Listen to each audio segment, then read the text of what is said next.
Kalau mikirin masa depan, mungkin beberapa orang yang udah tergolong hikikomori mikir kayak, apa di masa depan gue bisa ngerakit PC canggih dengan resep sekelas Ryzen 9 Plus RTX 3090 yang harganya 30 jutaan, atau enggak pernah bakal kesampaian. Kekhawatiran semacam itu kemungkinan besar juga lu rasain sekarang. Capek-capek nabung buat rakit PC, tapi duitnya selalu kepake buat ini dan itu. Oh iya, buat yang nggak tahu hikikomori tadi apa, itu tuh semacam istilah buat lu semua yang malas keluar rumah dan udah punya ketergantungan akan konten-konten di internet, termasuk game. Ya, yang gue maksud di sini bukan hikikomori aja sih, lu juga atau kita.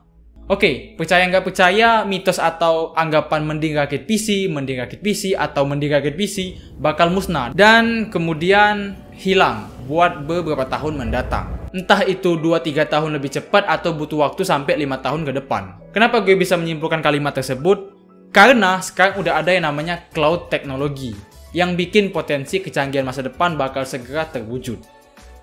Yuk kita bahas potensi salah satu teknologi canggih di masa depan yang sekarang udah mulai dikembangkan. Ladies and gentlemen, welcome to the future.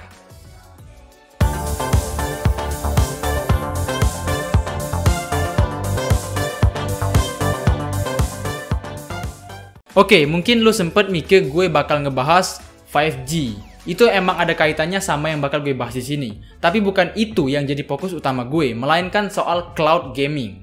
The cloud technology. Yang dimana jika implementasi cloud gaming atau transisi teknologi cloud diterapkan secara merata, maka lu sama gue nggak perlu takut-takut atau punya pikiran buat ngeluarin ginjal supaya bisa beli RTX 3090. Cukup dengan cloud gaming kita bisa main game AAA dan kompetitif dengan preset ultra di resolusi 4K 60 fps cuman bermodalkan HP kentang yang bahkan kita beli second ini.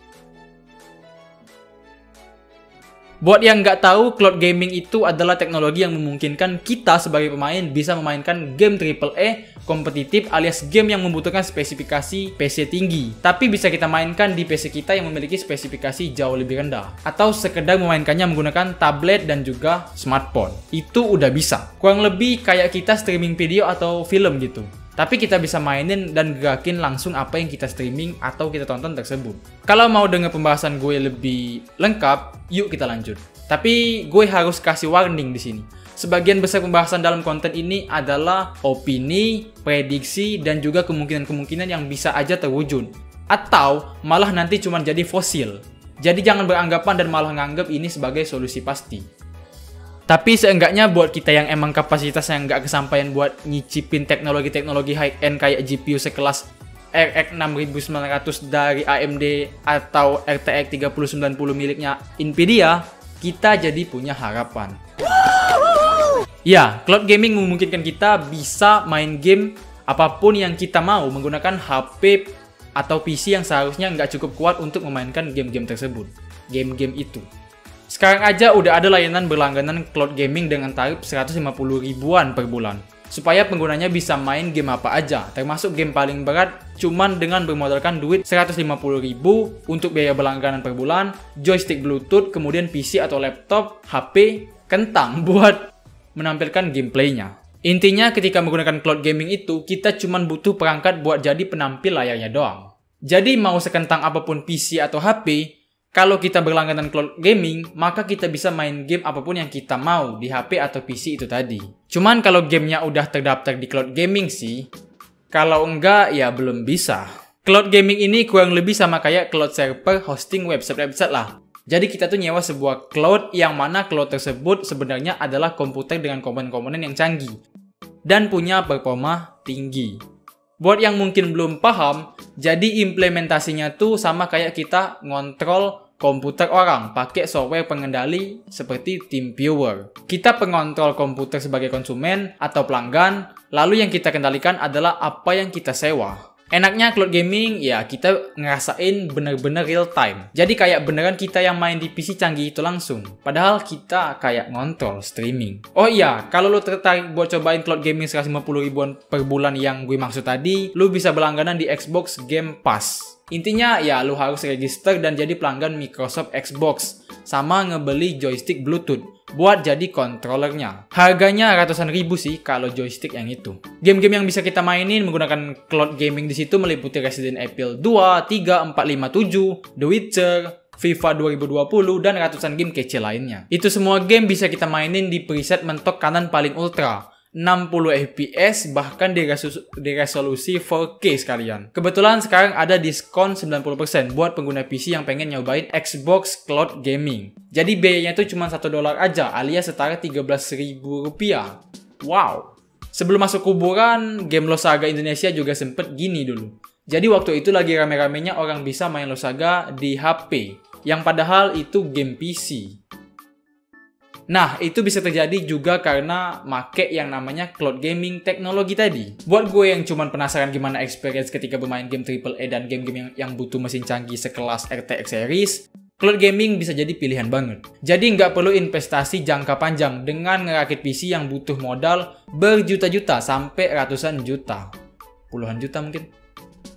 Flash Gadget bilang kalau di masa depan kita bisa menikmati segudang konten tanpa harus memikirkan biaya membeli komponen canggih. Kayak HP yang harus iPhone 12 atau PC yang harus punya GPU RTX series. Dan gue setuju, kalau cloud teknologi diterapkan untuk semua hal yang lebih luas secara merata, gue yakin fasilitas teknologi kita sehari bakal jadi gokil banget sih. Terlebih lagi kalau 5G udah merata secara umum di seluruh dunia, termasuk Indonesia. Eksistensi cloud gaming mungkin bakal bener-bener jadi kayak sebuah ekosistem yang baru. Dan sebagai faktanya, ternyata sekarang infrastruktur cloud gaming udah mulai dibangun oleh perusahaan-perusahaan raksasa teknologi di seluruh dunia. 5G yang sekarang udah termasuk kenceng emang, tapi masih punya latency besar kalau buat ngehandle dengan lancar tugas sekelas cloud gaming. Ya, yang namanya raksasa teknologi ya kan. Perusahaan-perusahaan itu nggak bakal jauh dari mereka-mereka ya para pemain pasar meliputi Google, Microsoft, Amazon, Sony, dan lain-lain. Intinya mereka semua ke depan bakal berusaha sebaik mungkin menghadirkan versi cloud gamingnya mereka masing-masing buat narik minat lu supaya mereka jadi sebagai tempat nyetor duit langganan. Bahkan di Indonesia sendiri udah ada cloud gaming SkyGrid yang terhubung ke Steam.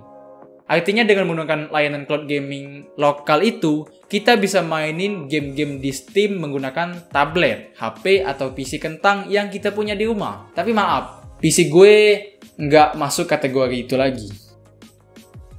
Kalau lu tertarik, biaya langganan itu cloud gaming mulai dari 39 ribuan aja buat per bulan. Dan lu udah bisa mainin game-game kompetitif yang tadinya cuma bisa kita mainin kalau punya spesifikasi PC yang tinggi.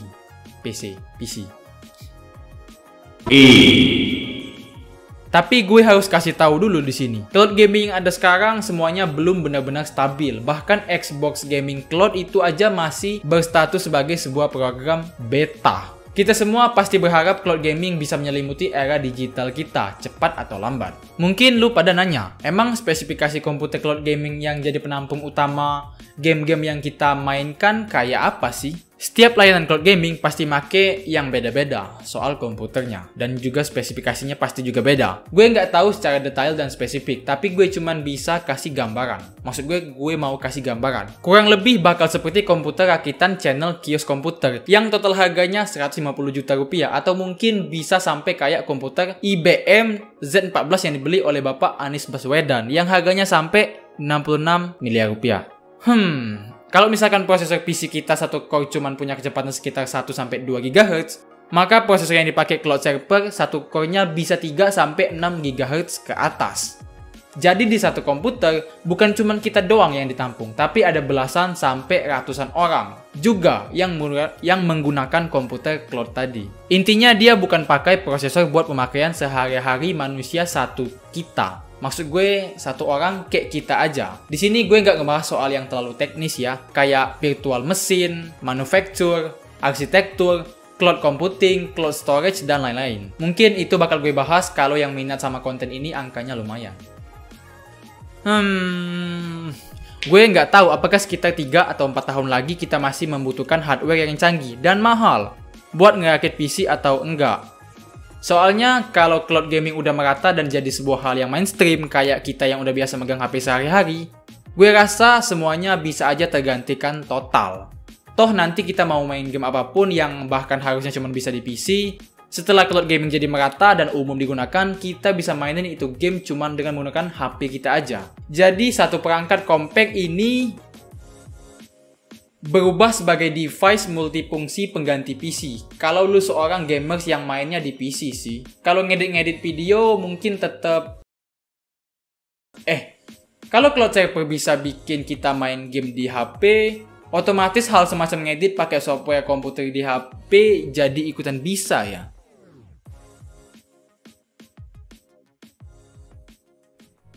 Entahlah, cuman waktu dan kemajuan teknologi yang bisa menjawabnya. Dan informasi terakhir dari gue, Nvidia yang sejatinya fokus bikin hardware kayak GPU sekarang udah menciptakan layanan cloud gaming yang mereka kasih nama GeForce Now. Oh iya, ngomong-ngomong soal informasi teknologi, Technodyne punya platform khusus atau media tulisan yang ngebahas informasi seputar teknologi. Mulai dari berita teknologi, review, rekomendasi gadget, rekomendasi GPU, dan lain-lain. Bila kamu tertarik dengan informasi dan berita yang Technodyne rangkum seputar perkembangan teknologi setiap harinya, silakan kunjungin dan bookmark bila perlu media kita di technodyne.com. Oke, lanjut. Kalau ditanya apakah Nvidia dan AMD punya kemungkinan gulung tikar, jawabannya nggak sama sekali. Mereka malah bakal punya jatah yang lebih besar dalam menghadirkan hardware unggulan mereka dengan performa yang lebih tinggi lagi. So far, so good.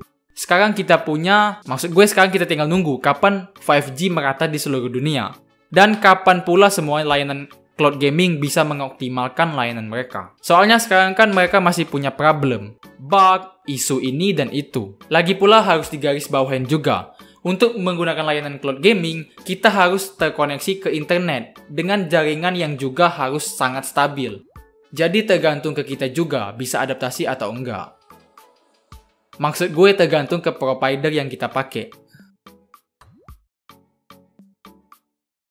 Intinya buat jaga-jaga, lu bisa siapin HP kentang atau PC kentang. Tapi ya jangan beli artefak yang gacha juga. Nggak tahu hidup atau enggak. Tunggu. Kalau gitu kan warnet juga nggak perlu punya spesifikasi tinggi dan nggak boros listrik juga. Nggak perlu maksud gue. Interesting. Mending gue rakit warnet.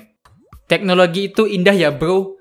Orang-orang udah sejauh make VR dan ER pengalamannya. Gue pun pengen, tapi gue yakin makin bertambah usia gue, makin murah juga harga inovasi teknologi. Kayak makin canggihnya HP atau smartphone, makin murah pula harganya. Xiaomi murah dalam artian bukan murahan, tapi terjangkau buat kita. Termasuk buat inovasi cloud gaming tadi yang gue ceritain tadi. Menurut gue, cloud teknologi yang salah satu pengimplementasiannya adalah seperti cloud gaming bakal menjadi standar baru atau ekosistem baru buat semua orang di seluruh dunia.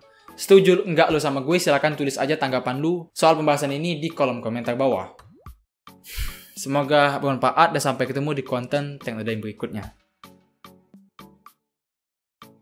Oh iya, gue cukup optimis 5G bisa masuk ke Indonesia lebih cepat dari yang ditakutkan orang-orang. Semoga.